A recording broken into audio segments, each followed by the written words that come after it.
마가복음 1장 1절 같이 보시겠습니다. 하나님의 아들 예수 그리스도의 복음의 시작이라. 오늘부터 마가복음으로 들어가게 됩니다. 16장으로 해서 제일 짧은 성경이에요. 마침 요즘 우리 김용욱 박사라고 그래야 되나 그분께서 마가복음을 주석을 갖다 하기 시작을 갖다 해서 참고가 될 것 같아요. 아주 귀한 말씀으로 소개가 되어지고 있는데 성령의 감동을 받아서 하는 것이 아니라 일반 학문적 접근을 갖다 해가지고 결국은 그리스도를 부인하고 인간 예수에 대한 이런 것들을 강조하는 자유주의 신학의 원형을 우리가 볼 수가 있습니다. 그래서 한번 따라서 공부를 하시면 좋을 것 같은데 교회에서 공부하는 것도 힘든데 그것까지 하실 수 있을는지 모르겠어요. 그러나 또 세계적인 석학인데 그분이 과연 어떻게 하는지를 우리가 들어보면 나름대로 어떻게 성경을 어떻게 봐야 되는지 그걸 우리가 제대로 파악이 되지 않을까 이런 생각이 듭니다. 어쨌거나 우리 종교 개혁이 일어나고 우리 문예 부흥운동과 더불어서 자유주의 사상이 등장하기 시작을 합니다. 그래서 우리 예수 그리스도에 대한 신성보다는 인성 쪽에 관심을 갖고 그 사람들이 성경을 분해하기 시작을 하고 그렇게 해서 성경이 성령의 감동으로 되어졌다고 하는 무오설 자체를 부정을 하기 시작을 해요. 우리 기독교라고 하는 것은 성경이라고 하는 절대 객관적 진리를 기초로 해서 우리가 신앙도 또는 하나님에 대한 지식도 공부를 하게 되어진 거기 때문에 성경을 각자 그런 자기네들이 공부한 방식으로 분해를 하기 시작을 하게 되면 성경에는 활자밖에 남질 않아요. 성경은 일용할 양식이 되어져서 하나님의 말씀으로 먹어야 되는데 이걸 풀어가지고 설명을 한답시고 해체주의가 등장을 하고 그래서 결국은 하나님의 말씀이 아니라 그냥 활자만 남게 돼요. 문자만 남게 되어지고 그래서 문자주의의 최상의 그 적격자들이 바로 원어를 중심으로 해서 강의를 시도하는 분들입니다. 그래서 그 다의적인 성경의 단어를 자기네 방식으로 해서 하나로 통일되어지게 묶어내고 히브리어에서 이야기했던 구약에서 이야기했던 신약에서 이야기했던 같은 성경 구조 단위라고 한다면 단어를 다 묶어가지고 해석을 하기 때문에 성경이 말하고자 하는 해석이 안 나와요. 이것이 하나님의 또 비밀이기도 합니다. 그래서 이런 하나님의 말씀은 일반 학문을 연구하듯이 어떤 단어의 뜻을 공부하는 거에 끝이질 아니하고 그것을 포괄한 그 내용이 무엇인가 중심에서 보여주고자 하는 것이 무엇인가 이것이 하나님의 계시이기 때문에 우리가 성경을 공부하기 매우 어려운 시대에 살고 있는지도 모릅니다. 자유주의가 완전히 장악을 했어요. 그래서 우리 대한민국 장로교회도 산산조각이 나고 기껏해야 우리 이제 합동치나 아랫역에 이런 일부 교단에서만 하나님의 말씀에 대한 무어성과 그다음에 이 하나님의 이 성령의 계시로 되어졌다는 거거든요. 그걸 우리가 영감설이라고 이야기를 하는데 그런 우리 계시관에 대한 근간이 무너지게 되면 아무것도 남는 게 없어요. 그래서 인간애적인 그래서 인문학적으로 성경을 접근을 갖다 하고 그래서 어떤 문학자는 그걸 어떻게 봤는가라고 하는 쪽에서 설명이 되어지기 때문에 우리는 지금 세상 아래의 이야기를 가지고 천상의 하나님을 만나는 것이 계시의 그 작업인데 그분들은 하나님의 일들을 전부 제거시켜버리고 인간의 이야기를 해요. 그래서 우리는 많은 공감을 일으키게 돼요. 왜냐하면 인간들의 이야기니까 너나 할 것 없이 인간이 공감할 수 있는 그런 이야기 중심으로 설교를 갖다 해가기 때문에 많은 감동이 있어요. 근데 그 감동은 성령의 감동이 아니라 인간적 감동에 그치고 맙니다. 평생을 먹어도 그거는 끊임없이 반복해서 먹어야 돼. 우리는 그걸로 해서 양식이 되지는 않기 때문에 그렇습니다. 간식도 어떻게 되면 간식도 안 되는 것 같아요. 그러나 뭐 간식 삼아 가끔 들어보시게 되면 우리들이 이렇게 성경을 성경 신학적인 입장으로 공부를 하다 해야 되는 것이 얼마나 값진 건지 이걸 확인할 수 있기 때문에 그렇습니다. 이 마가복음에서 그 마가라고 하는 기자는 우리 주보의 그 사쪽에다가 소개를 갖다 해드렸는데, 일단 마가복음은 로마인 기독인을 위해서 가장 먼저 기록된 복음서다, 이렇게 역사적인 사실을 이야기를 했어요.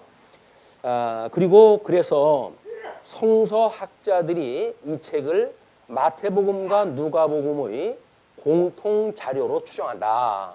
그래서 그걸 우리가 공감복음이라고 이렇게 이야기를 하기도 합니다. 그래서 마가복음은 예수님의 출생에 대한 기록이 생략된 채 하나님의 아들이라는 신앙 고백으로 시작되는 가장 짧게 신분에 대하여 기록되었다. 그 내용은 영원하신 하나님이신 선지자의 신분과 낮아지신 신분, 그리고 높아지신 신분으로 구성되었다. 이거는 성경 신학적 입장으로 우리가 조직을 갖다 해놓은 거예요. 그렇기 때문에 일반 우리 그 주경학자들은 그런 구조를 보질 않습니다. 그래서 우리 마태복음은 하나님의 왕이라고 하는 그런 입장으로 해가지고 기록을 했는가 하면, 마가복음은 하나님의 종이라고 하는 그런 입장으로 복음서를 기록을 했다, 이렇게 이야기를 합니다.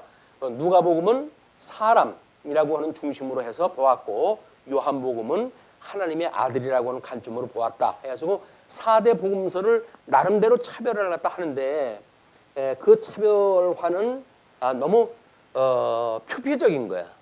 그래서 그 깊이 있으면서 이제 그 내용이 뭐냐라고 하는 거를 우리가 이제 교회 신학에서는 이거를 나름대로 기독론이라고 하는 걸 가지고 정리가 되어져 있습니다.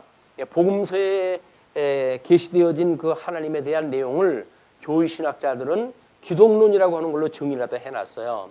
그 기독론의 주제가 바로 그렇습니다.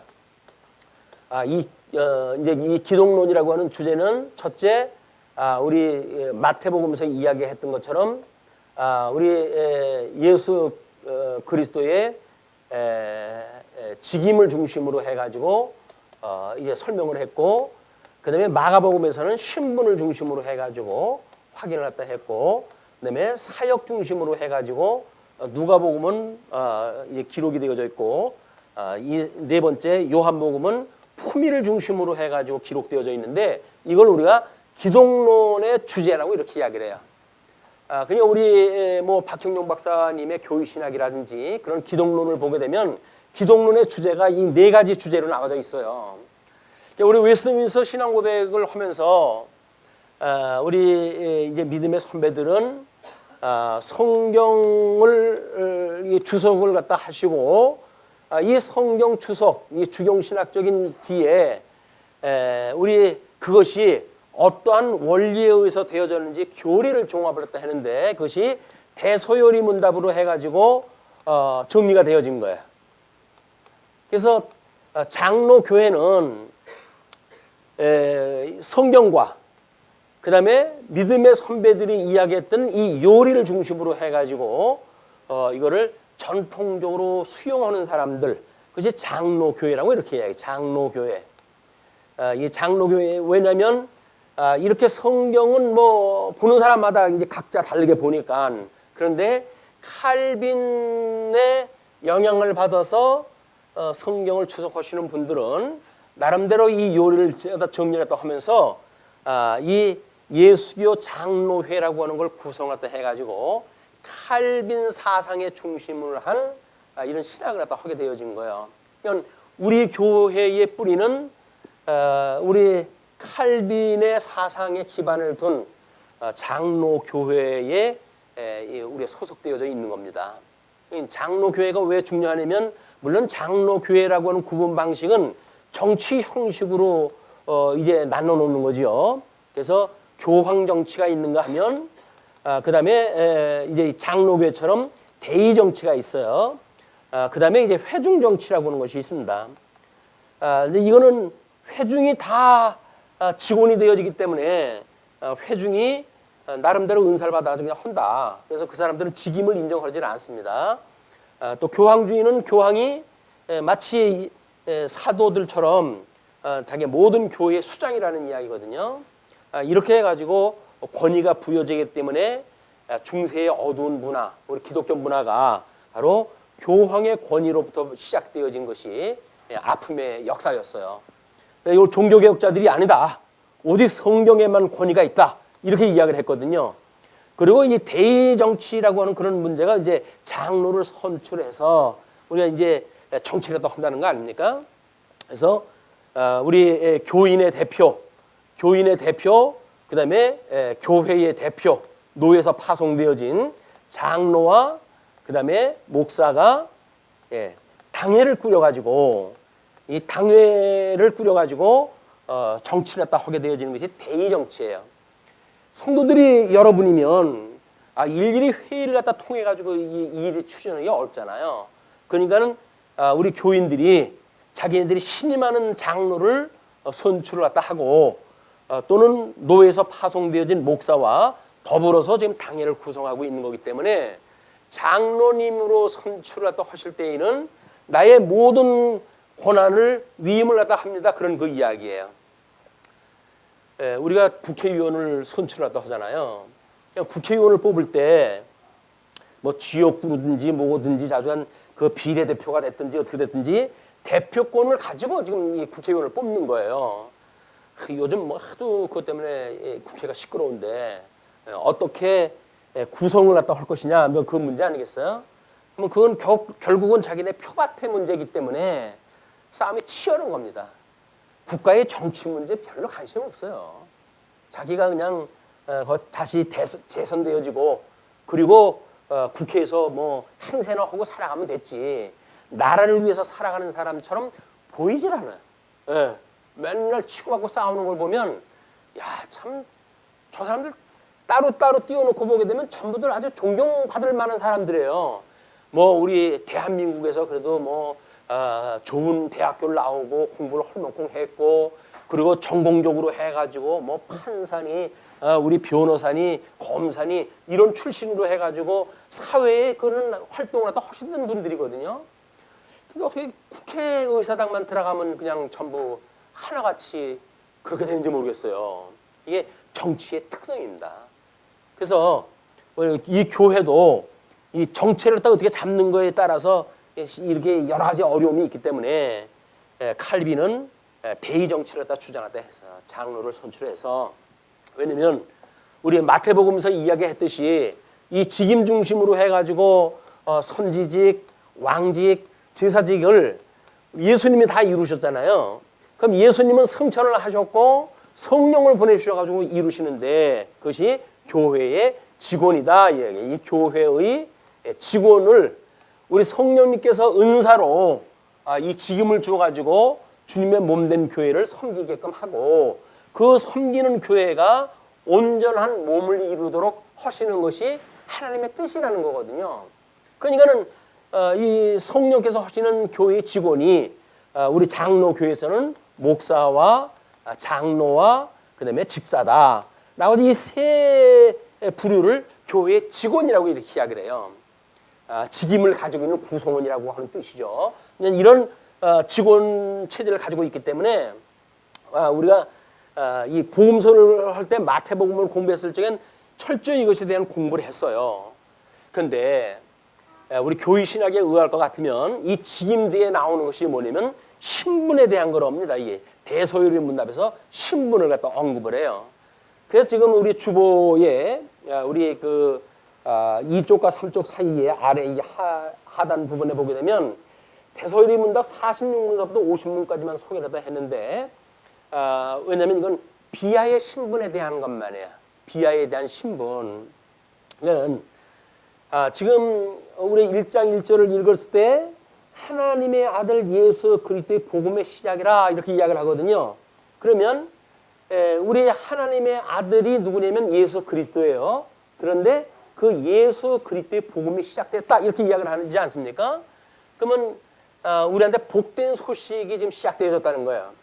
왜 이 마가는 복된 소식이라고 하는 이 복된 소식, 뭐 이거는 우리가 보통은 복음이라고 하는 걸로 이제 소개가 되어지니까 마가복음 했을 때 마가복음을 복된 소식이라고 하는 그거를 예수 그리스도의 복음의 시작이라고 이야기했을까? 이것이 마가가 지금 이 마가복음 16장까지 전개해 나가고자 하는 의도가 있는 거예요.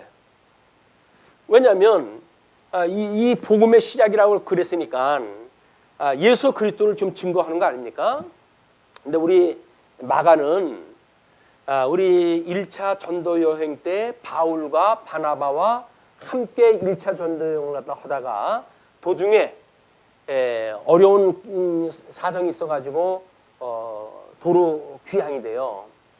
그래가지고 2차 전도 여행 때 바나바와 이 바울이 심하게 싸우게 됩니다. 야, 걔는 글렀어. 그런 정신머리 가지고 무슨 복음을 증거한다고 그러냐. 죽음을 각오하고 복음을 전도해도 될까 말까 하는데 이 사망의 권세들이 막강하게 있는 이런 때 이 복음을 증거하는데 그렇게 유약해가지고는 복음을 증거할 수 있는 일꾼이 못 돼. 라고 해가지고 사도 바울은 빼자고 했고 바나바는 생질이에요. 또 자기 누이의 동생이니까 아니 인간적인 또 이게 정이 작동을 한 거 아니에요? 싸웠어요. 싸우고 그래 그럼 너 전대로 해가지고 그럼 그 마가 데리고는 가라. 나는 따로 가겠다. 해가지고 그때 바울하고 바나바하고 싸워가지고 2차 전도여행에 바울의 2차 전도여행의 그 궤도가 바뀌기 시작한 거예요. 놀라운 역사입니다. 그렇지만 그 마가는 베드로의 통역사로 일을 갖다 할 정도로 상당히 그런 소양이 있는 사람이에요. 그러니까 실질적으로 나와가지고 뭐 전투력이라든지 하는 거는 약할지 몰라도 나름대로 논리적으로 또는 이런 하나님의 말씀을 증거하는 그런 데 있어서 일가견이 있고 그런 것이 나중에 인정되어져 가지고 사도 바울도 다시 그 마가를 불러가지고 함께 교제를 나누는 일들이 이제 소개가 되어집니다. 그러니까는 과정적으로 해가지고 아픔이 없는 사람들이 없어요. 예수님을 만나가지고 복음을 증거할 때에 아픔이 없는 사람이 없다. 근데 마가는 지금 특징이 뭐냐면 1차 전도 여행에 낙제가 되어진 사람 아닙니까? 이거는 치명적인 사건이에요. 개인적인 경력으로 봐가지고는 치명적인 약점이 있는 사람인데 우리 베드로를 따라다니면서 섬기면서 베드로의 그런 설교를 계속 들었을 거 아닙니까? 베드로의 설교를 듣고 그 종합을 갖다 해가지고 이제 예수님이 돌아가시고 한 20-30년이 지나가니까 예수님에 대한 이야기는 점점 흐릿해지고 뭐 사도들이나 이런 사람들이 편지 쓴 거가 돌아다니는 걸로 해가지고 신앙생활을 하다가 보니까 교회에서 이제 어려움이 감지가 된 거예요. 이러다가는 안 되겠다. 그러니까는 좀 이거를 기록으로 남겼으면 좋겠다. 예수님의 행적을. 그래가지고 마가라고 하는 사람이 제일 먼저 지금 최초의 복음서인데 그 마가복음서가 마가가 로마에 있을 때 로마에 있는 기독인들 그 사람들한테 예수님의 행적을 소개한 거예요. 그렇기 때문에 유대인들 상대로 해가지고 뭐 족보서부터 해가지고 구약 성경의 근거로 해가지고 복잡하게 이거 설명할 것이 아니고 베드로가 그동안 복음을 증거했던 내용들이 있지 않습니까? 그를 가까이서 들었고 잘 알고 있는 그런 그 입장이기 때문에 그걸 중심으로 해서 기록을 갖다 한 거예요. 그래서 마가복음은 상당히 이야기가 이런 베드로의 설교를 듣는 것과 같은 그런 그 어떤 분위기가 있어요. 뿐만 아니라 그런 이야기는 나름대로 우리 베드로의 설교처럼 어떤 논리적으로 해가지고 시대적으로 해가지고 이렇게 나눠놓은 게 아니에요. 설교 한 편을 들었으면 설교 한 편 들은 거에 대한 의미를 가지고 이제 그 기록을 하기 시작을 했고 그랬기 때문에 역사적인 순서로 따질 수가 없는 겁니다. 그렇기 때문에 이게 뭐 역사적 순서에 의해 가지고 기술했느냐 그런 그 방법이 아니에요. 그냥 설교 위주로 기록을 했기 때문에 차서에 상관없이 주제별로 되어져 있다. 그런 맥락에서는 나름대로 우리가 어떤 주제로 이걸 볼 것인가가 매우 중요한 그 요소이기도 해요. 그런데 자주간 이걸 기존에서 우리 신학자들은 하나님의 종이라고 하는 입장으로 마가가 기록을 했다 이렇게 본 거거든요. 왜 그랬을까요? 우리 대소요리 문답에서 이야기했던 것처럼 예수 그리스도의 지금 비하의 신분과 승기의 신분이 있는데 이 비하의 신분에 대한 거를 지금 우리들의 그 구도로 봐가지고는 6장서부터 해가지고 쭉 10장까지 소개가 되어지거든요. 어떻게 낮아지는가? 잉태되고 우리 이제 이 비하에 대한 거는 잉태로부터 해가지고 그 다음에 출생으로 해가지고 그 다음에 고난받는 생애에 대한 이야기와 그 다음에 십자가의 죽으심과 그 다음에 부활하셨던 사건 이거를 이제 이 비하의 신분으로 되어져 있거든요. 그러니까는 이 죽으심에까지는 비하의 신분으로 쭉 소개를 딱 하고 승기의 신분이 있어서 부활, 승천에 대한 문제를 소개를 딱 하고 있기 때문에 이 주제로 되어져 있단 말이야. 그러니까 하나님의 종으로 낮아짐에 대한 그런 모습으로 하나님과 동등됨을 취하지 아니하시고 인간의 모습을 입고 이 땅에 낮아지셨구나. 하나님의 종으로 오셨구나. 라고 하는 관점으로 마가복음을 보았다. 이렇게 이야기를 하는 거죠. 일견 그게 배제될 수 없죠. 예, 우리들의 입장으로 보게 되면 뭐 다는 아니지만 그런 요소가 있단 말이에요. 그래서 하나님의 종이라고 하는 관점으로 마태는 그 그리스도를 보았다. 이제 그런 그 이야기예요. 그래서 우리는 비하의 신분과 승기의 신분을 나눠가지고 보는데 교회신학에서 이야기하는 선제의 신분이라고 해요. 선제라고 하는 처음서부터 있었다는 거예요. 처음서부터 있었다는 것. 그냥 우리 그리스도께서는 하나님 안에요. 우리 성부 하나님께로부터 성자 하나님이 영원히 출생을 했다고 그랬으니까 영원한 입장에서 봤을 적에는 영원한 하나님이에요. 그냥 예수님이 영원한 하나님이 우리 영광의 본체가 되시는 하나님께로부터 보냄을 받아가지고 영광의 광채로 이 땅에 오셔가지고 하나님에 대한 걸 좀 보여준 거란 말이에요. 그것이 지금 어떻게 전개되어지는지를 소개하기 위해서 마가가 제일 첫 번째에 그렇게 이야기를 한 거예요.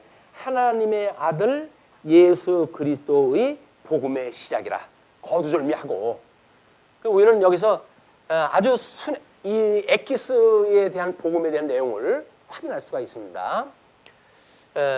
우리는 이런 배경을 이야기를 하지만 우리 모두에 설명되어졌던 그 교수가 하는 이야기는 마가복음이 제일 먼저 기록이 되어졌고 그 다음에 마태나 그 다음에 누가나 이런 사람들은 마태복음을 뭐 자료를 중심으로 해가지고 기록을 했다.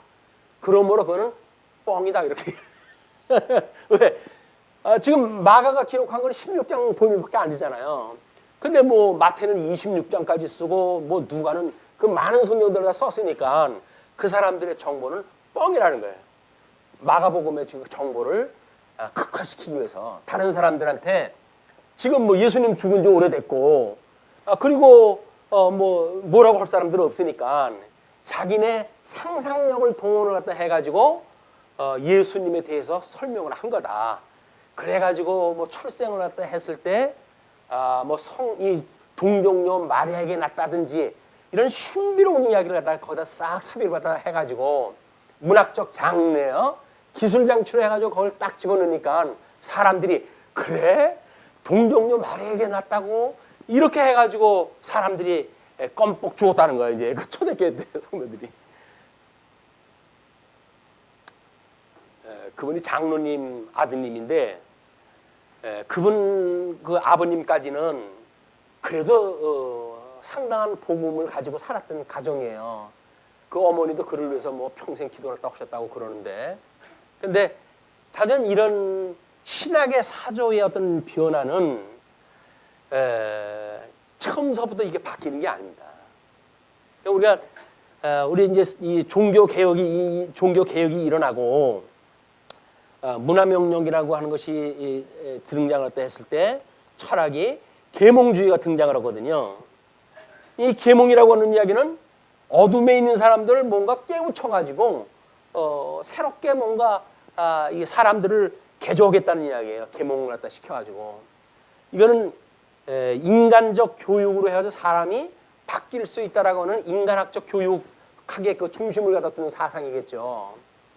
근데 이거 세월이 어느 정도 가다가 보면은 이걸로 안 되는 게 나오거든요. 에이, 아무리 계몽을 갖다 해도 사람들이 꿈쩍도 안 하고 마음의 변화도 없고 그래. 그래가지고 생긴 것이 신비주의가 등장하다 하게 되어지는 거야. 이제 그런 걸로 인해 가지고 만들어지는 신비주의가 교계로 들어오고, 이게 주지주의적인 신앙이 교계로 들어오고, 주종주의적인 신앙이 교계로 들어오고, 이런 것들이 들어오면서 과거에 가지고 있던 우리 종교 개혁자들이 가지고 있던 그거를 이걸 주의주의화 되어지고 말아요. 뭔가 하나님의 말씀을 무조건 그렇게 해야 돼라는 걸로 이게 만들어지기 때문에 하면 된다고 이렇게 생각을 했는데, 그렇게 해가지고 되겠냐? 안 된다. 이렇게 주장을 하는 사람들이 주지주의를 갖다 주장했다 하고, 그 뒤에 이 주종주의적인 걸로 또 이제 주장하다 하는 거예요. 그래서 이거를 우리가 인식론에 있어서 매우 경계해야 될 일들입니다. 우리들이 공부하는 거는 이런 인간들이 보고 있는 이런 사상 체계에서 되어지는 게 아니에요. 하나님의 말씀은 일용할 양식입니다. 일용할 양식. 양식이라고 하는 건 뭐예요? 말씀을 먹어야 우리가 사는 거예요. 우리 영혼이라고 하는 그 이야기는 말씀을 먹어야 되는 거예요. 근데 말씀을 듣는다? 말씀을 나름대로 어떻게 한다? 이런 사색 위주로의 성경을 우리가 공부한다는 이야기는 양식으로 삼지 않는다는 함정이 있어요.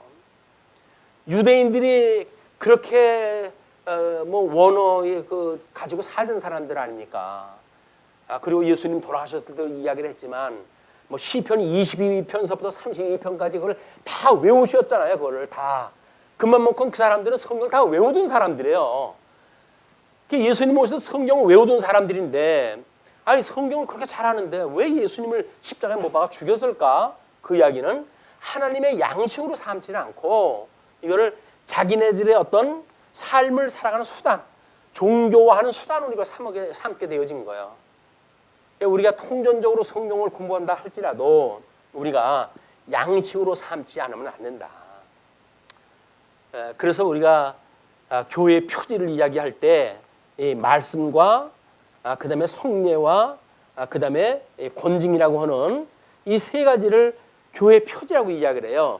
이게 제대로 되어져 있어야 교회라는 거예요. 참 교회라는 거예요. 그런데 이미 권징이라고 하는 그 이야기는 교회에서 다 없어져 버렸죠.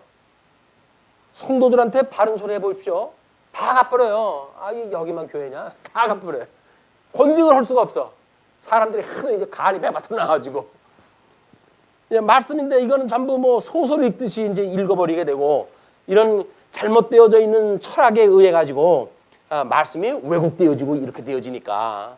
그래서 이거를 압축시킨 것이 뭐냐면 성례라고 그랬어요.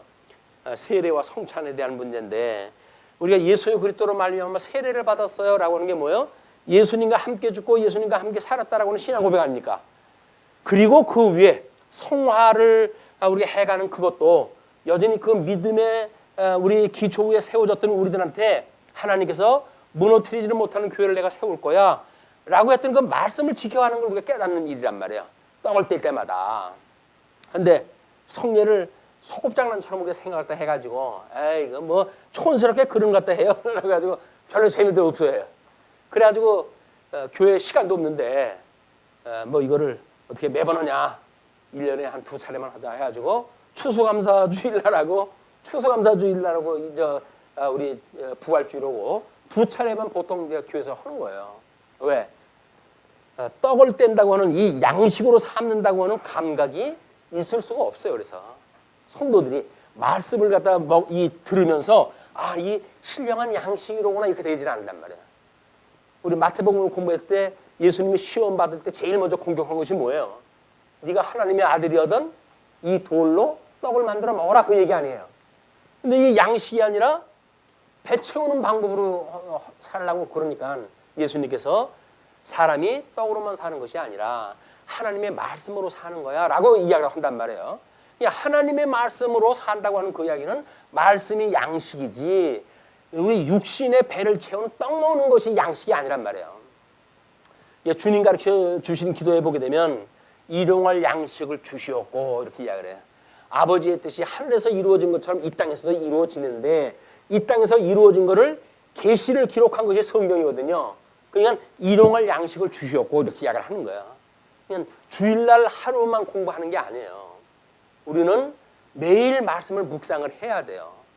아침에 일어나서 말씀을 묵상을 하고 왜? 선하고 온전하시고 기뻐하신 뜻을 따라서 살아가는 것이 영적 예배 아닙니까? 성도들의 영적 예배라고 하는 말씀을 중심으로 해서 살아가는 일인데 말씀이 없는 신앙생활이라는 건 정말 가짜예요, 사실은. 왜 그렇게 하는지도 모르고 그냥 하는 거예요. 왜? 선대서부터 그렇게 살아왔으니까. 그래서 자발적인 이런 신앙생활이 아니라 그냥 학습된 그것도 강요된 이런 신앙생활도 하고 만다. 우리는 양식이라는 것은 예수 그리스도를 이야기합니다. 십자가의 도. 십자가의 도를 우리가 깨달아야 되는데 주님이 나의 이 말할 수 없는 죄를 인하여서 정말 하나님과 동등됨을 취하지 아니하시고 인간의 모습을 입고 이 땅에 이렇게 나아지셨구나 라고 하는 거에 우리가 통곡이 나와야 되는 거거든요. 왜? 나의 죄 때문에 이분이 이렇게 된 거니까. 근데 그러면 고맙고요. 예. 나 때문에 오셨다고 그러면 고맙고요. 이 정도의 수준이니까 예수님이 낮아졌다고 하는 감동도 별로 없어요, 우리가. 그 영광이 얼마나 큰 건지를 갖다 우리가 못 느끼는 거예요. 그냥 나 위해서 죽으셨대. 내가 언제 나 때문에 돌아가시라고 그랬나? 왜 그게 내 탓이어야 돼? 라고 해가지고 예수님 돌아가는 것을 희화하고 농담으로 삼고 이런 것이 이 교계의 지금 어려움이다. 하나님의 말씀을 우리가 묵상을 할 때 끊임없이 이것이 정말 생명의 말씀이라고 하는 그런 감각을 가질 수 있도록 하나님 앞에 기도해야 되는 거예요. 우리 집사님이나 권사님들 기도하실 때마다 예배 때 이제 목사에 대한 그 말씀을 하나님의 뜻을 따라 잘 선포할 수 있게 해달라고 하는 그런 그 말씀이 이걸 양식으로 전해달라는 이야기거든요.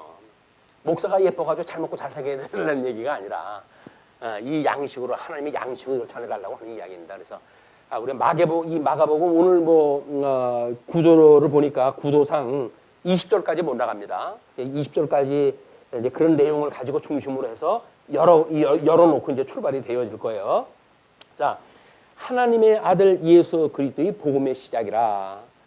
선지자 이사야의 글에 보라 내가 내 사자를 내 앞에 보내노니 그가 내 길을 준비하리라. 광야에 외치는 자의 소리가 있어 이르되 너희는 주의 길을 준비하라. 그의 오실 길을 곧게 하라. 기록된 것과 같이. 자, 거기 첫 번째 문단은 말라기 3장 1절 말씀이에요. 그걸 인용을 했고 두 번째 3절은 이사야서 40장 3절 말씀을 인용을 했어요. 그냥 주석학자들이 이야기를 하다가 그 말라기 3장 1절에 보게 되면 그 이사야서 40장 3절의 말씀이 함유되어져 있는 그런 그 이야기인데 굳이 왜 이사야에 대한 이야기를 넣었을까? 그렇게 하면서 그거를 3장 1절 말씀을 더 보강하기 위한 수단적으로 우리 이사야 말씀을 인용을 했다 이렇게 이야기를 하거든요. 근데 제가 이렇게 준비를 하면서 보니까 우리는 선지서를 공부할 때 우리 이사야, 예레미야, 그다음에 에스겔, 다니엘 4대 이 선지서를 이야기하는 겁니다. 우리 이사야서에 대한 내용을 우리 하나님의 정죄의 사역과 사죄의 사역을 우리한테 소개를 갖다 시킨 거다 이렇게 이야기를 했어요. 사죄. 예레미야는 이제 우리 자손 언약에 대한 이게 하나님 나라, 하나님의 의에 대한 것으로 해가지고 정죄와 사죄, 자손 언약, 이거는 땅 언약, 이거는 통치 언약에 대한 선지자, 대선지자들이 이렇게 기록을 또 해가지고 전했다. 이제 우리가 이렇게 분석을 한 거예요. 근데 40장 3절이 어디라면 여기에서부터 시작이 돼요. 40장 1절에서부터가 우리의 선민국가에 대한 회복이라고 하는 걸 이야기할 때, 회복을 이야기할 때 속해져 있는 그 구절이에요. 그걸 보아가지고 우리가 성경 신학적으로 지금 이렇게 통전적으로 성경을 이해하는 데 있어서 너무나 이렇게 어떤 제목을 정해놓은 것도 다른 성경하고는 다르게 이걸 하나님의 의라고 하는 관점으로 해서 정제 사역과 사제 사역으로 구분한 것도 이거 잘 된 거로구나 라고 하는 생각을 딱 갖게 되어졌어요. 왜? 선민국가 회복이라고 하는 관점에서 지금 이 마가가 왜 하나님의 아들 예수 그리스도의 복음의 시작을 했을까요? 하나님의 아들 예수 그리스도. 이 하나님의 아들, 이 하나님의 아들 예수 그리스도 이렇게 설명이 됐잖아요. 그 이야기는 뭐냐면 이제 이 마가가 이 마가복음을 기록했을 당시에 로마 제국 아래에 있었잖아요, 이 사람들이. 그렇기 때문에 흔히 쓰는 것이 뭐냐면 그들이 왕, 자기네들이 있는 뭐 황제 이런 사람들은 자기네들의 이 신으로부터 출생되어진 신의 아들이라는 거예요. 뭐 요한복음에서는 노골적으로 이제 그런 것이 나오지만 그때 통상적으로 이런 사상을 가지고 있는 것이 정치 통치 방식이었어요. 하나님의 아들이라고 그래야 자기네들이 신의 아들이라고 그래야 신격화되어지는 거 아니에요. 예, 우리 김정은이가 투콩 백마 타고 백두산 올라가는 게 또 회자가 되고 그러는데 그게 뭐예요?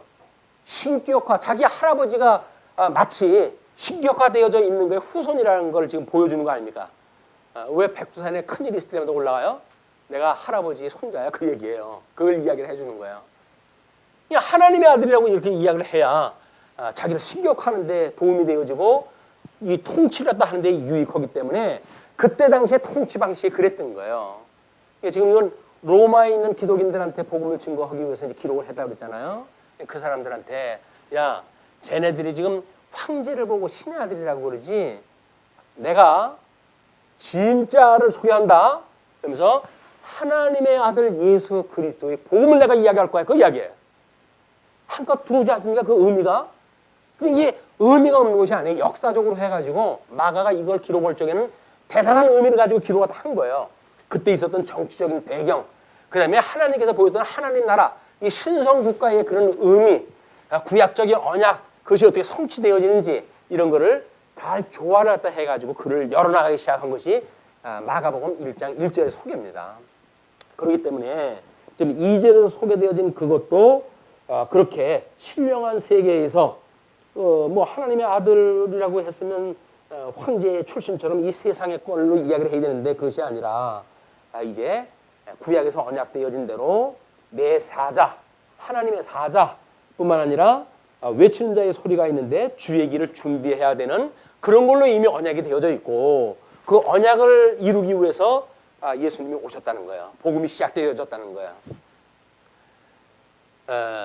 실감이 가십니까?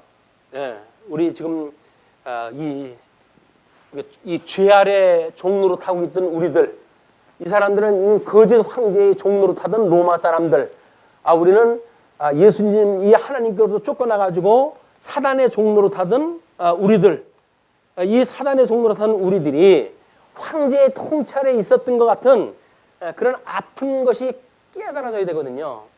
그러니까 예수를 믿는다는 아까 이야기했던 이 복음이라고 복된 소식이라고 하는 그 이야기는 우리는 저주라고 하는 죄 아래 있었다고 하는 이런 통절한 감정이 있어야 돼요. 먼저 영혼에 대한 갈급이 있고 우리가 영혼으로 해서 진정한 자유를 못 누리고 율법주의자들에 의해 가지고 억압당하고 있고 또는 뭐 이런 철학에 의해 가지고 우리가 웃지 못할 이런 그 연출되어지는 세상 속에 종로로 타고 있고 이런 것들이 우리가 이러고 살아야 되는가? 내가 저 사람들이 주저리 하는 거에 왜 우리가 종노릇을 해야 되지? 라는 거에 대한 통증이 와야 통증이 느껴져야 돼요. 그런데 세상 사단의 종노릇 하면서 통증이 안 오잖아요. 왜? 아니 지금 같은 세상에 무슨 통증이에요. 통증은 죄의 문제가 뭐 대단합니까? 너나 그 다 짓고 살고 그러는데 그냥 죄에 대한 통증도 없어요. 우리가 우리에게 죄진 자를 사해 준 것처럼 우리 죄를 사해 주시옵고라고는 사죄에 대한 우리 하나님 앞에 기도할 내용도 없고 뭐 죄 무슨 용서 예수님이 다 용서해 줬는데 뭐 뭔 용서를 또 받아? 한 번 했으면 됐지. 라고 해가지고 사제 완결주의에 빠져요. 그게 구원파라고 그러세요. 구원파. 한 번 구원받은 사람은 멸망받지 않는다. 그러므로 더 이상 죄에 대해서 염려하지 마라. 그 이야기 아니에요. 주님이 가르쳐주신 길은 뭐라 그래요? 우리를 죄에서 용서해달라고 이야기를 해요. 사도신경을 할 때는 뭐라 그래요? 교회와 공교회와 성도의 교제와 우리의 죄를 사해 주심과 그리고 우리의 몸이 부활과 다시 영원히 살 거를 믿는다고 고백을 하잖아요. 사제라고 하는 것이 없는 건 기독교가 아니에요. 근데 우리는 뭐 이 알량한 신학을 공부하다가 보니까 아니 예수님이 우리 완벽하게 십자가에 다 돌아가셨고 우리의 죄를 위하여 다 완성해서 돌아가셨는데 예수님이 다 이뤘다고 그러지 않더냐. 근데 뭘 또 죄를 갖다 용서해 달라냐. 이런 문제가 나눠져 있단 말이에요. 이게 나눠져 있어요. 근데 그렇지 않습니다. 왜? 예수님께는 다 이루셨다고 하는 것이 지상사역을 다 이루셨다는 이야기거든요. 뭐가 남았어요? 그러면 천상사역이 남았죠. 천상사역할 동안 주님의 몸된 교회가 어떤 고난에 처할 걸 갖다 주님께서 다 하셨잖아요. 그러니까 너희들이 이제 나를 믿는 이유로 해가지고 고난을 받을 거야. 이야기를 해요. 나 때문에 너희들은 고난을 받을 거야. 이야기를 해요. 그러나 너희를 이 핍박을 하는 자들은 나를 먼저 미워하는 줄 너희 알아야 돼. 그 이야기는 뭐예요? 예수님의 제자는 예수님처럼 고난을 받으면서 이게 살아가게 되어지는 거예요. 고난을 통해 가지고 거기서 승리해 하시는 주님만을 바라보고 살아가는 것. 그것을 소위 예수를 믿는다고 그러는 거예요. 우리를 온전케 하시는 예수님을 바라보는 것. 그분만에 매달리고 살아가는 것. 그분에게 모든 걸 우리가 의지하고 살아가는 것. 찬송을 불렀던 게 그겁니다. 주께 바치네. 모든 것을 주께 바치네. 주께 뭘 바쳐요 우리가? 아니 뭘 바쳐요? 알량한 시간을 갖다 하루 쪼개가지고 뭐 10분을 바칩니까? 뭘 바칩니까? 바치니까 아무것도 없어요. 그것도 뭐 강제로 해가지고 11조를 갖다 내야 뭐 복받는다 그러면 거기에 10의 1조를 갖다 낼까? 그것도 이리 계산하고 저리 계산하고 10의 하나가 포함되냐 안 되냐 계산해가지고 할 수만 있으면 포함되지 않는 쪽으로 떨어버리고 그리고 10의 1조 하는 거 아니에요. 보너스는 10의 1조에 포함되니까 안 됩니까? 예. 11조 다 내는데 그 상여금으로 준 걸 갖다가 왜 또 냅니까? 그 이중과세 아닙니까? 라고 해가지고 이야기했다 해요. 세상법도 뭐라 그래요? 소득이 있는 곳에 세금이 있어요. 소득이 있으면 세금이 있는 거예요. 근데 하나님 나라에서요. 하나님의 은혜로 우리가 경제적인 활동을 하잖아요. 근데 내 거라고요? 내가 그걸 왜 내? 그게 우리들 사고라니까요. 내가 하나님의 거예요. 나는 죽어서 없어요. 라고는 신앙 고백이 원초적으로 없어요. 여기 원초적으로. 예수를 믿는다고 그러는데 예수를 믿지 않고 지금 우리가 이걸 말씀을 듣고 있다니까요. 예수님을 믿는다는 이야기는 내가 죽었다는 이야기예요. 더 이상 이 육신의 세계로부터는 하나님께 소망이 없는 사람들이에요. 다만 온전케 하시는 예수 그리스도께서 우리를 장차 그분이 다시 오시는 그날 우리를 구원으로 인도해 가신다. 그래서 복음서를 통해 가지고 우리를 구원주로 오셨던 예수님을 배우게 돼요. 그러나 예수님이 승천하시고는 뭘로 어떤 주님을 배우게 될까요? 재림주로서의 심판주로 오시는 주님을 보는 거예요. 우리가 우리를 이 심판을 하러 주님께서 오셔요. 다시 올 때는 재림으로 올 때는 어떤 사람을 심판한다고요? 양식을 갖다 먹고 살았냐? 아니면 쭉쟁이만 먹고 이상한 거 먹고 살다가 왔냐? 라는 걸로 해가지고 심판하시겠다는 거거든요. 그럼 양식에 의해 가지고 우리가 주님 오시는 날 단장한 신부처럼 예수님을 영접하는 이런 것이 우리들이 지금 지향하고 있는 주님의 몸된 교회 신앙생활이란 말이에요. 이게 뭐 교회 생활을 열심히 해라 뭐 이런 의미가 아니에요. 신앙생활을 열심히 하자 그래. 신앙생활을 성경대로 우리가 하자 그 이야기예요. 뭐 성경대로 아는 걸 우리가 성경대로 알고 성경대로 믿고 성경대로 살자고 하는 표현을 갖다 내세웠지만 성경대로 살자는 게 뭡니까? 선물로 받은 분량만큼만 살자 그 이야기예요. 믿음이 뭐 적으면 적은 대로 사는 거죠. 그건 하나님의 은혜의 선물이니까. 그렇다고 해가지고 맨날 어린애 연하면서 살아갈 수는 없잖아요. 10년, 20년 예수 믿고 그러면서도 나는 어린애니까 뭐 주님 좀 봐주세요. 뭐 이렇게 하기는 좀 낯이 뜨겁지 않습니까? 라고 한다면 염치가 있는 거예요. 그래도 그 정도 생각이 들면 염치가 있는 거예요. 우리 하나님 앞에 우리의 죄가 뭔지 이거를 우리가 한번 죄의 목록을 갖다 쭉 한번 기록을 갖다 해봤으면 죄의 목록을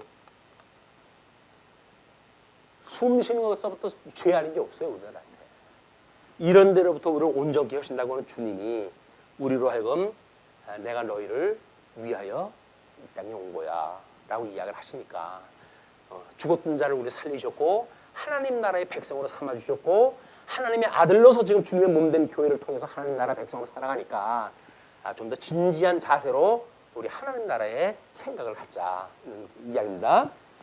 자, 그렇게 기록된 것 같이 세례 요한이 광야에 이르러 죄 사함을 받게 하는 회개의 세례를 전파하니 물론 구약적으로 이스라엘 백성들도 회개라고 하는 사제의 이 세례를 받았다고 그랬죠. 그럼 물 세례라고 그렇게 이야기를 했어요.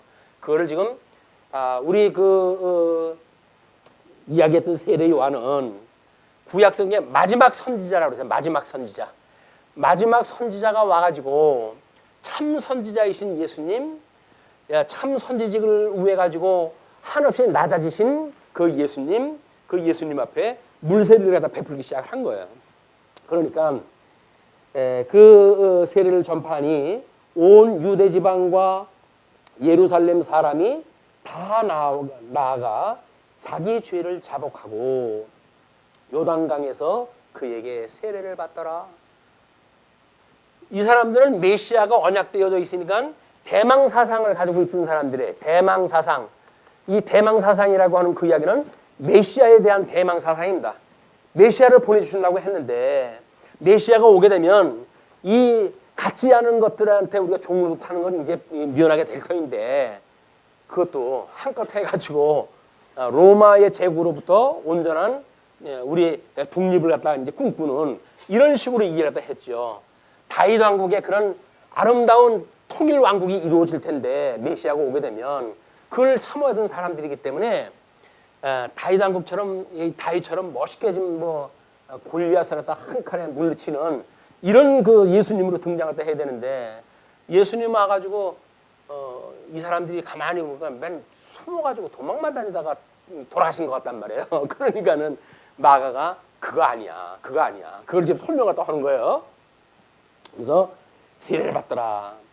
요한은 낙타떨 옷을 입고 허리에 가죽띠를 띠고 메뚜기와 석청을 먹더라. 예, 그건 그 선지자들이 흔히 입었던 옷의 모습이고, 그리고 그들이 먹었던 그런 그 음식에 대한 걸 설명을 하는 거예요. 그러니까 구약 사람들이 구약의 선지자처럼 예수님 당시에 모든 사람들이 선지자로 인정할 만큼의 행위를 보여줬던 세례 요한을 소개한 거예요. 그가 전파하여 이르되 나보다 능력 많으신 이가 내 뒤에 오시나니, 능력이 많은 이제 분이 오신다는 거예요. 나는 굽혀 그의 신발끈을 풀기도 감당하지 못하겠노라. 그러면 신발끈이라고 하는 것은 흔히 종이 그렇다 하는 일이거든요. 종이 주인의 그 신발끈을 갖다 메고 풀고 하는 일을 종이 하는 일이니까, 그러니까는 자기는 예수님에 대하여는 풀고 메고 하는 그런 역할조차도 할 수 없는 존재다라고 하는 걸 이야기를 하는 겁니다. 그러면서 나는 너희에게 물로 세례를 베풀거니와 그는 너희에게 성령으로 세례를 베푸시리라. 그래서 우리 세례 요한의 물 세례, 우리의 세례가 이제 요한의 물 세례. 그다음에 이제 우리 예수님이 이야기하는 불세례를 이야기를 하죠. 불세례를 이스라엘 백성들이 출애굽을 했을 때 받았던 세례가 민족적 세례는 물세례라고 이야기를 해. 물세례. 민족적으로 이 사람들은 물세례를 받아가지고 애굽으로부터 그 종로로 타던 애굽으로부터 자유인의 길을 걷기 시작이 되었다. 그래서 물세례를 통해서 그 사람들이 이제 나왔다고 생각하는 거거든요.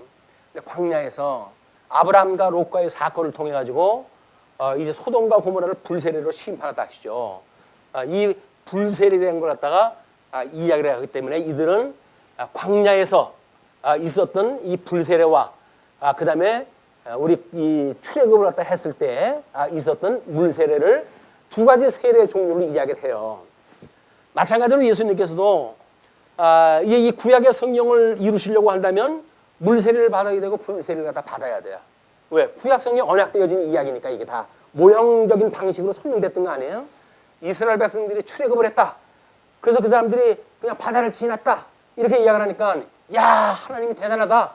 이렇게만 보는데 이것이 죄의 종으로 타던 이스라엘 백성들이 그 모든 죄를 털어버리고 이제 하나님께 자유롭게 했던 땅, 가나안 땅을 향해 가지고 요단강을 우리 홍해를 건넜다는 이야기거든요. 그러면 이 죄를 사해 줬다고 하는데 관심이 있어야 되는데 그 죄에 대한 사죄에 대한 건 그 별로 관심이 없어요, 사람들이. 모세 오경에 10개 또는 왕의 아들 몇 가지가 그 출애굽 장면으로 해가지고 영화가 되어져 있잖아요. 그러면 그 홍해를 가르는 그 사건을 가지고 이 어떤 물세례라고 하는 그런 감경 또는 우리가 죄로부터 용서함을 받았던 그런 은혜 이런 게 없어요. 이야기는 풍성하지요. 우리는 마음을 갖다가 움직이고 야, 하나님이 함께 하시니까 저런 능력을 할 수 있구나라고는 인간 능력 위주로서의 어떤 일이 소개가 되어지지 하나님의 은혜에 대한 이야기가 안 나온다니까요. 그냥 한번 일회성이야. 한번 감동받고 끝나면 그다음에 이제 그 영화 다시 볼 필요가 없어요. 우리는 창세기 출애굽기를 매일매일 공부하잖아요. 매일매일. 또 읽고 또 읽고 또 읽고. 그게 출애굽했던 거라고 해가지고 인간 영화를 갖다 이야기한 거라면 뭐 그렇게 반복해서 이야기할 게 뭐가 있겠어요. 그러나 이제 하나님의 은혜라고 하는 관점으로 그게 보여지니까 끊임없이 우리는 예수 그리스도의 이런 그 세례 받으심에 대한 이야기, 그래서 우리를 어떻게 구원을 갖다 해가실 것인지에 대한 예표적인 사건 이런 걸 통해 가지고 양식을 삼게 되어지니까 매일같이 먹어도 질리지가 않는 거예요. 질리지 않는다. 하나님의 양식은 매일같이 먹어도 질리지가 않아요. 우리 집에 집밥 먹듯이 그런 거예요. 사 먹는 거는 뭐 몇 끼 똑같은 거 사 먹으면 질리잖아요. 근데 집에서 먹는 그 집밥은 질리지가 않아요. 평생 먹어야 되는 건데 그 질리면 어떡합니까?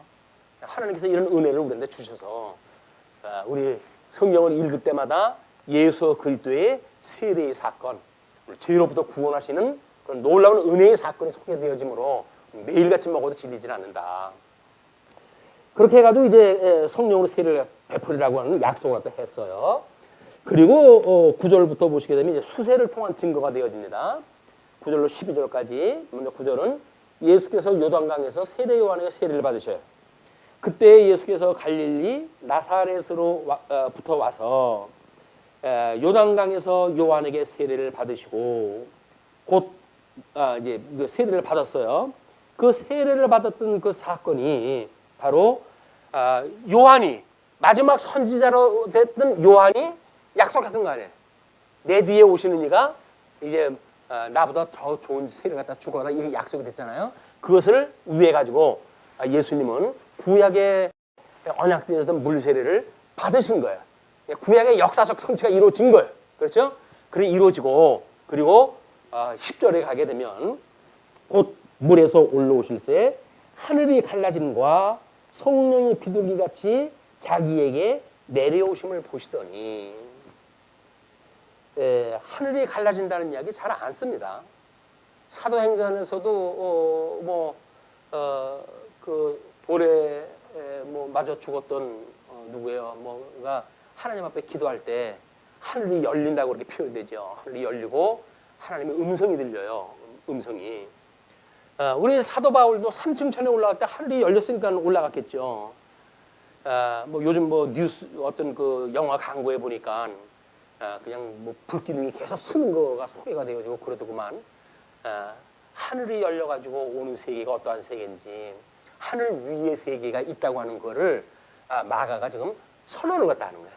하늘 위의 세계, 선지하셨던 하나님이 하늘 위로부터 오신 분이라고 하는 거를 하늘이 갈라짐을 갖다 통해 가지고 소개를 갖다 한다.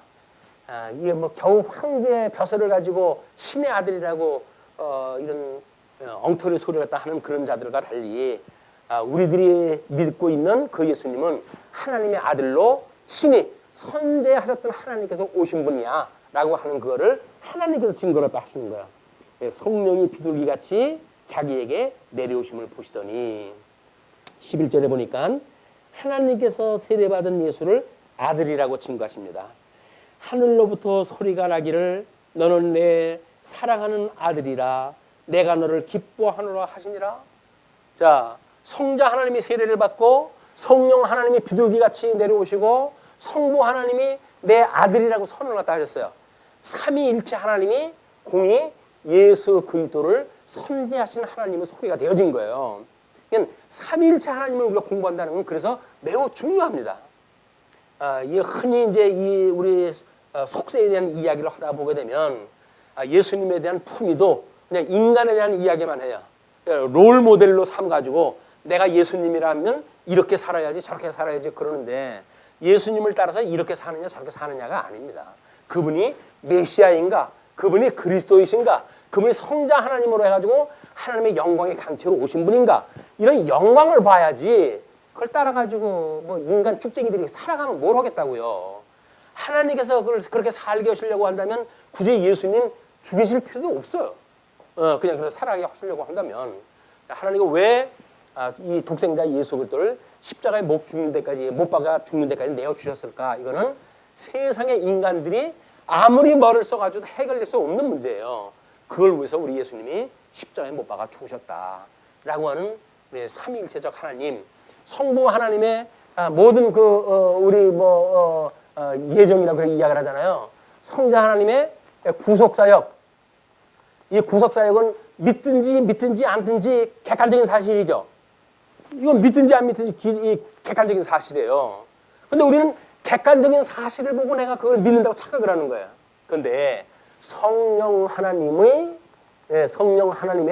인치심이 없으면 우리는 예수님 믿을 수가 없는 거예요. 우리는 성령의 인치심을 받아야 된다. 우리가 이 성경을 배우는 거에 우리 진리 인식의 주관자가 성령님이라고 믿는 거예요. 이게 성령님이 예수님이 약속하듯이 내가 성령을 보낼 텐데 성령이 오시게 되면 내가 너희들한테 가르쳐줬던 모든 말들을 생각나게 할 거야. 이 성령이 와가지고 우리 신약교회가 시작이 된 거 아닙니까? 성령이 우리의 권능을 받고 증인의 삶을 살아게 되었단 말이에요. 그러니까 성령의 감동을 끊임없이 우리가 받을 필요가 있는 거예요. 성령 충만을 주시옵소서 우리의 기도의 제목입니다. 자, 그렇게 이제 하고 12절부터는 20절까지 전도를 통한 증거 내용이 소개가 되어져요. 자, 성령이 곧 예수를 광야로 몰아내신지라. 성령이 오셔가지고 비둘기같이 오셔가지고 감동을 준 것뿐만 아니라 광야로 몰아내시는 일까지도 성령이 오셔요. 예수님이 지금 하나님의 영에 의해 가지고 우리 인성을 입은 예수님께서 광야로 쫓김을 받는 거야. 그런데 광야에서 40일을 계시면서 사탄에게 시험을 받으시며 들짐승과 함께 계시니 천사들이 수종들더라. 어떤 모습이 그려지세요? 우리 12절로부터 13절 이야기를 보시면서 우리 천상의 이야기도 하는데 지금 이 땅에서는 사단이 득식을 하는 그런 것이 보이죠? 사단이 지금 시험을 갖다 왜 가지고 모여 있고 들짐승과 함께 있는 이런 악다구리의 그런 그 세상에 있는가 하면 또 천상에서는 하나님께서 누굴 보내주셨어요? 천사들을 보내가지고 예수님을 수종들게 하시는 거예요. 우리도 끊임없이 중생인으로 성도가 살아간다는 이야기는 성령의 감동을 받아가지고 살아가기도 하고 때로는 육신의 소욕에 의해 가지고 우리가 이 육체의 소욕을 따라 살아가게 되어지는 이런 중생인으로서의 아픔이 있는 것이다. 이거로부터 우리가 읽어내야 우리들도 더 이상 사탄의 매달려 있는 육체의 소욕, 이생의 자랑 또는 이런 사단이 미혹하는 거에 우리가 이겨나갈 수가 있다. 왜? 성령 하나님께서 우리한테 믿음으로 주시니까. 믿음을 주시는 우리 성령님을 끊임없이 우리가 구할 이유가 있는 겁니다. 자, 그러면서 이제 14절로부터 15절까지는 예수께서 하나님의 나라를 전하여서 복음을 전하십니다. 자, 지금 하나님의 나라의 복음을 전한다는 이야기는 하나님께서 예수님을 보시고 내 사랑하는 아들이라 라고 이야기했었던 사건과 연결이 되어지는 거예요. 하나님의 아들이라라고 이야기를 했는데 하나님의 아들로 인정되어진 예수께서 지금 복된 소식을 전한다는 이야기는 뭐예요? 하나님의 이야기를 전하는 거예요. 그게 참 선지자로 그 일을 다 하는 겁니다. 그래서 내가 그 참 복음을 전하기 위해서 낮아진 비하의 신분을 가지고 있는 그리스도야라고 하는 걸 우리가 이해를 할 수가 있는 거죠. 자, 그러면서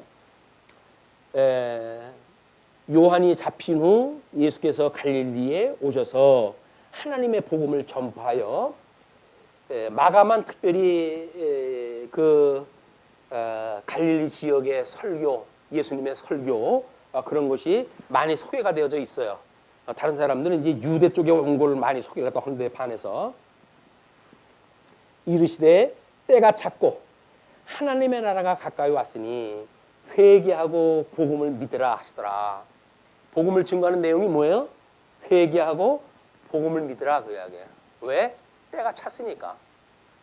때가 찼으니까 구약 시대가 이제 마무리가 되고 세례 요한에 의해 가지고 전파되어지는 구약 시대가 마감이 되어지고 이제는 참 선지자, 참 메시아가 와가지고 전해지는 새 세상이 왔어요. 그 새 세상이 왔으므로 그런 거 이야기죠. 그러면서 그 회개하고 복음을 믿으라 하시더라. 갈릴리 해변으로 16절로 20절까지 예수께서 복음의 전도를 위해서 제자들을 부르십니다.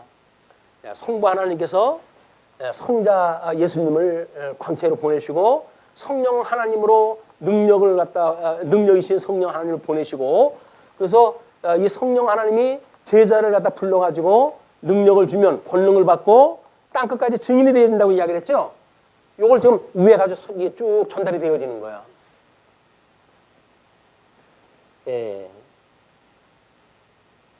갈릴리 해변으로 지나가시다가 시몬과 그 형제 안드레가 바다에 금을 던지는 것을 보시니 그들은 어부라. 예수께서 이르시되 나를 따라오라. 내가 너희로 사람을 낚는 어부가 되게 하리라 하시니 곧 그물을 버려두고 따르니라. 예수님의 권능이 어느 정도냐면 그냥 어부였어요. 금을 던지고 있는 어부들한테 나를 따르라 라고 그러니까 왜요? 나 족다는 거 없어요. 그냥 따랐어요. 왜냐면 이 하나님의 말씀의 능력이란 말이에요. 그런 능력이 우리에게 임했으면 얼마나 좋겠어요. 주님이 말씀하시는지 그대로 믿어지고 이 세상이 감당할 수 없는 믿음으로 해가지고 살아갈 수 있으면 얼마나 좋겠어요. 우리는 그렇지가 못해요. 그냥 우리가 끊임없이 그걸 구해야 될 이유가 있는 겁니다. 말씀대로 이루어지는 역사인데 그 말씀이 나에게도 권능을 주셔가지고 사단 권세에 우리가 종로 살지 말게 하시고 그래서 우리 육신의 어떤 기회로 삼켜지 마시고 성령의 뜻을 따라 살아가게 해 주옵소서라고 하는 것이 서신서에서 우리 그 기자들이 소개했던 내용들입니다. 그러면서 예수께서 이르시되 나를 따라오라. 내가 너희를 또 이제 그 사람을 낚는 어부가 되게 하리라 하시니 곧 그물을 버려두고 따르니라. 조금 더 가시다가 세베대의 아들 야고보와 그 형제 요한을 보시니 그들도 배에 있어 그물을 깁는데 한번 이미 이제 그물질을 갖다 했던가 보죠. 그걸 뚫어준 데를 또 전부 이제 깃고 있었어요. 곧 부르시니 그 아버지 세베대를 품꾼들과 함께 배에 버려두고 예수를 따라가니라. 그 사람들도 예수님이 곧 부르니까 아버지 세베대를 품꾼들과 함께 내버려두고 얘들 시켜가지고 하세요. 그렇게 해놓고 배에 버려두고 예수를 따라가니라. 이것이 말씀의 능력이에요. 우리들에게도 이걸 일용할 양식을 삼았을 때에 이것이 양식이 되어져가지고 그대로 아름다운 열매가 맺었으면 얼마나 좋겠습니까? 근데 그것이 안 되니까 우리에게 시험에 들게 하지 마시고 우리를 악에서 구해주세요라고 하는 견인의 기도를 또 하게 되어지는 거예요. 이거는 성화를 위한 기도로 해가지고 사제를 통해 가지고 성화의 기도를 갖다 했다고 한다면 우리 죄를 사해 주시고 이 주님의 뜻대로 살아가게 해주세요.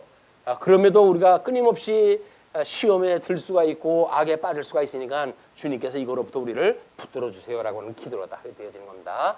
주님 가르쳐 주신 기도를 다른 기도는 못할지라도 주님 가르쳐 주신 기도를 아침에 일어나서 한 번, 아침에 출근할 때 한 번, 점심 때쯤 한 번, 저녁 때 퇴근하기 전에 한 번, 집에 도착해서 한 번 해가지고 주기도문만 계속 묵상을 좀 하세요.